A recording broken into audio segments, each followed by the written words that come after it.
வணக்கம். நம்ம இன்றைக்கி டிட்டாச்மெண்ட்ங்கிற ஒரு கருத்தை பற்றி பார்ப்போம். ஏற்கனவே நீங்கள் கேள்விப்பட்டது தான். தமிழில் பற்றின்மை, ஒரு விஷயத்து மேலே பற்று இல்லாமல் இருக்கிறதுன்னு சொல்லுவாங்க. அதுக்கு எக்ஸாம்பிளாக முனிவரை, ஞானிகளை சொல்லுவாங்க. ஆனால் நம்ம இப்படி இருக்க முடியாது. நம்ம வாழ்க்கைக்கு தகுந்த மாதிரி அந்த கருத்தை எடுத்துக்கணும்.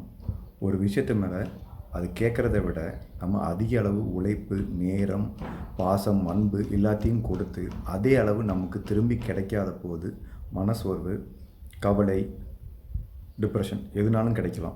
அதுதான் காரணமாக இருக்குது. அட்டாச்மெண்ட் அதிக அளவு அட்டாச் ஆகிறதுனால தான் நம்மளுக்கு இவ்வளோ பிரச்சனைகள் இருக்குது. டிட்டாச்மெண்ட்னா அந்த விஷயத்தை அப்படியே உதறி தள்ளிட்டு இல்லை, அந்த விஷயத்தை அளவோட அன்பு செலுத்துறது. அது பர்சனாகவும் இருக்கலாம், ரிலேஷன்ஷிப்பாக இருக்கலாம், எந்த உறவுகளாகவும் கூட இருக்கலாம், உங்களோட கோலாக இருக்கலாம், நீங்கள் அச்சீவ் பண்ண நினச்ச விஷயமா இருக்கலாம். அந்த விஷயம் நம்மளை முழுசாக கன்சியூம் பண்ணிடக்கூடாது, நம்மளை முழுசாக தின்றக்கூடாது. அப்படி சில விஷயங்கள் எனக்கும் நடந்திருக்கு. பிடிச்ச ஒரு விஷயத்த வளர விட்டு 2-3 வருஷமாக வளர விட்டு அப்படி என்னை கன்சியூம் பண்ணி நான் எதிர்பார்த்த அளவுக்கு ரிசல்ட் கிடைக்கல. அப்போ ரொம்பவே இதாகிடுச்சு. அப்போ தான் புரிஞ்சு நம்ம அது கேட்குறத விட நம்ம அதிக நேரமும் உழைப்பையும் கொடுத்துட்டோம். அதுக்கு உண்டான ரிசல்ட் எனக்கு திருப்திப்படுத்தலை. அதனால தான் இவ்வளோ பிரச்சனையும் இருந்துச்சு. நான் அது கொடுக்க வேண்டிய அளவான நேரமையும் உழைப்பையும் மட்டும் கொடுத்துருந்தேன்னா எனக்கு திருப்தியாக இருந்திருக்கும். நானும் பாதிப்படைந்திருக்க மாட்டேன். டிட்டாச்மெண்ட்னா, பற்றின்மைனா முற்றிலுமாக அதை தூக்கி போட்டதில்லை. அதை அளவோட பக்கத்திலே வச்சுக்கிட்டு அது நம்மக்குள்ளே கன்சியூம் பண்ணாத அளவுக்கு பார்த்துக்கிடாது. நம்ம பக்கத்துலேயே இருக்கும், ஆனால் நம்மளை எந்த பாதிப்பும் ஏற்படுத்தக்கூடாது. அந்தளவுக்கு கரெக்டாக அளவோடு வச்சு பார்த்துக்கிடாது. இதுதான் டிட்டாச்மெண்ட் சொல்கிறாங்க. இது உறவுகளுக்கு பொருந்தும், நம்ம அச்சீவ் பண்ண நினைக்கிற இதுக்கு கோல்ஸுக்கு பொருந்தும், எல்லாத்துக்குமே பொருந்தும். அந்த டிட்டாச்மெண்ட்ங்கிற கான்செப்டை கொஞ்சம் கொஞ்சமாக பற்றின்மையை கொஞ்சம் கொஞ்சமாக புரிஞ்சுக்கிட்டோன்னா கவலைகள், அதிக எதிர்பார்ப்பை வளர்த்துக்கிடாமல் அளவோடு இருக்கிறது எல்லாமே வளர்த்துக்க உதவும்.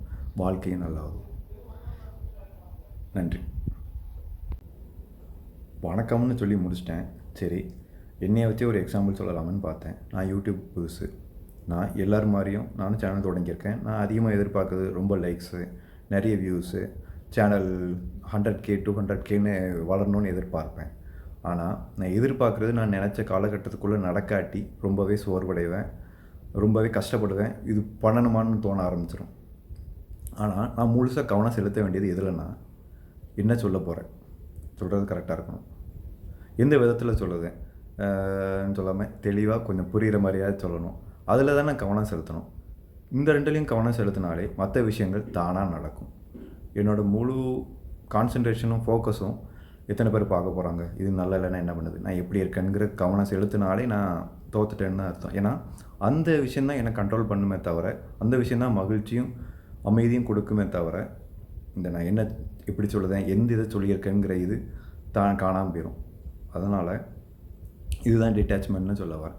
நான் கேர் பண்ணணும், சேனல் வளர்கிறதுக்காக நான் என்னெல்லாம் பண்ணணும், எத்தனை பேர் பார்த்துருக்காங்களான்னு நான் பார்க்கணும். ஆனால் அது முற்றிலுமாக என்ன கண்ட்ரோல் பண்ணக்கூடாது, தள்ளி பக்கத்துலேயே இருக்கணும். ஆனால் என் கண்ட்ரோல் பண்ண வேண்டியது என்னதுன்னா, நான் என்ன சொல்லியிருக்கேன், கரெக்டாக சொல்லியிருக்கேனாங்கிற விஷயந்தான் வளரணுமே தவிர, எத்தனை பேர் பார்த்துருக்காங்கிற விஷயம் என்னை கண்ட்ரோல் பண்ணி தடுத்தரக்கூடாது. இந்த வீடியோ நான் 200 பேர் பார்ப்பாங்கன்னு எதிர்பார்த்தேன், 2 பேர் தான் பார்த்துருக்காங்க, வீடியோ போடுறதை நிப்பாட்டணுன்னு தான் தோணுமே தவிர, அட்டாச்சாக இருந்தால், ரொம்ப அட்டாச்சாக இருந்தால், டிட்டாச்சாக இருந்தேன்னா, பற்று இல்லாமல் இருந்தேன்னா சரி பரவாயில்ல, அடுத்த வீடியோவில் பார்த்துருக்கோம், நம்ம சொல்ல வேண்டியது சொல்லுவோம், சொல்ல விதத்தில் அடுத்த முறை இம்ப்ரூவ் பண்ண முடியுதுன்னு பார்ப்போம், உண்மையிலே நம்புவோம், எல்லாரையும் சென்று பயனடையுதுன்னு நம்புவோம். அப்படி தான் நான் வளரணுமே தவிர வியூஸு, லைக்ஸு அதில் முற்றிலுமாக பெறக்கூடாது, மொத்தமாக பெறக்கூடாது. மொத்தமாக போனால் ஆபத்து தான். இதை நான் எக்ஸாம்பிளாக வச்சு சொல்ல நினச்சேன். இப்போ நன்றின்னு சொல்லுது. நன்றி.